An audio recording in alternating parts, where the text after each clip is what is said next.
Welcome back to the E3 Expo, where we're showing you the Bright Idea finalists, and right now we have Aiken Labs, and this is Chris Aiken himself, who's going to show us the innovative product, and it is really innovative. So take a look at what the product does. So what is Aiken Labs, and what is the product? Okay, Aiken Labs, we've introduced our new product called Immersive Motion.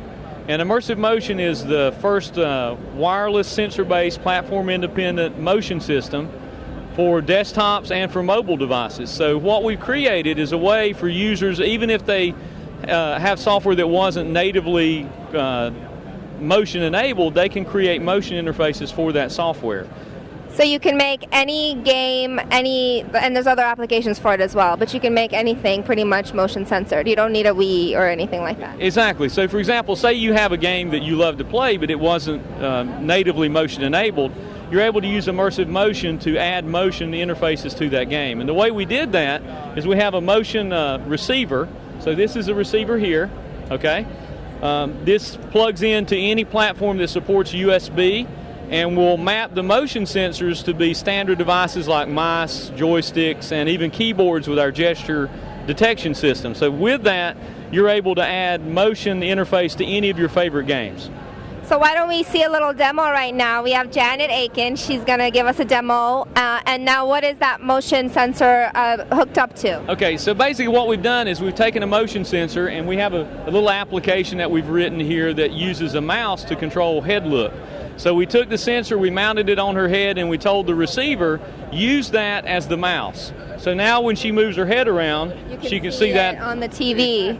It's controlling the mouse on the TV. Exactly. So now you could use that same principle to add control for a joystick in a game, or even a gamepad, or even buttons, because we have a gesture system. If you make a motion, you can record that motion and then translate that motion to a key press or a mouse click.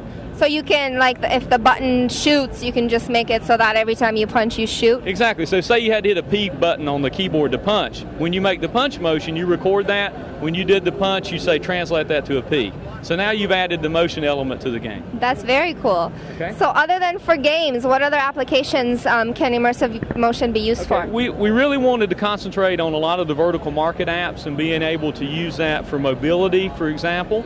So we have a mobile edition, and I'll reach here and show you the mobile edition. The mobile edition is a little device that you can connect to your mobile phones, and you can use that to play games and to order control applications. Let's say, for example, if you have a disability and you don't have free range of motion of your head, but you still want to control something on the PC. You're able to do that either with the desktop edition by using the sensor and mapping it, so that, as you notice, she doesn't have to turn her head very much to actually move the full game. So that's the same scenario. You could use that for anyone that has a disability, or you can do it for exercise or physical therapy. For example, we have a situation where my wife had an exercise bike, and she said, I really, really don't want to watch television anymore. What can I do? It gets boring. Yeah. So what we did is we took two of the sensors, put one on each ankle, and recorded the pedal motion, and it said, okay, translate that pedal motion to an up arrow key on the keyboard.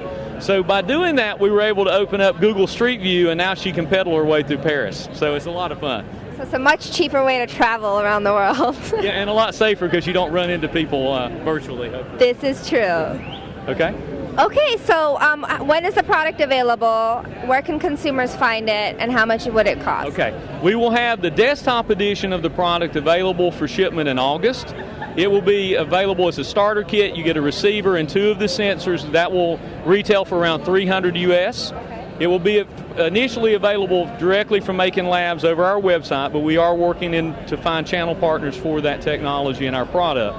The mobile edition will come a little later. It's coming in fourth quarter, and will retail for about the same amount. But you can use the sensors. If you buy a desktop edition, the same sensors are usable for the mobile. And how many sensors can you have on each device? You can support up to 8 sensors on either the mobile or the desktop receiver. So you could really have some interactivity with your body. And how many players can you have? Can you hook up multiple players? You can have multiple players, because if the game, for example, or the application used a couple of joysticks, one for each player, you could have, in theory, up to 8 players on a game, one each motion sensor being one joystick or control point. Okay? All right. Very cool. Well, we're very excited about this. Good luck to you for the Bright Idea Awards. Thank you very much. And you guys stay tuned. We're here live at the 2011 E3 Expo.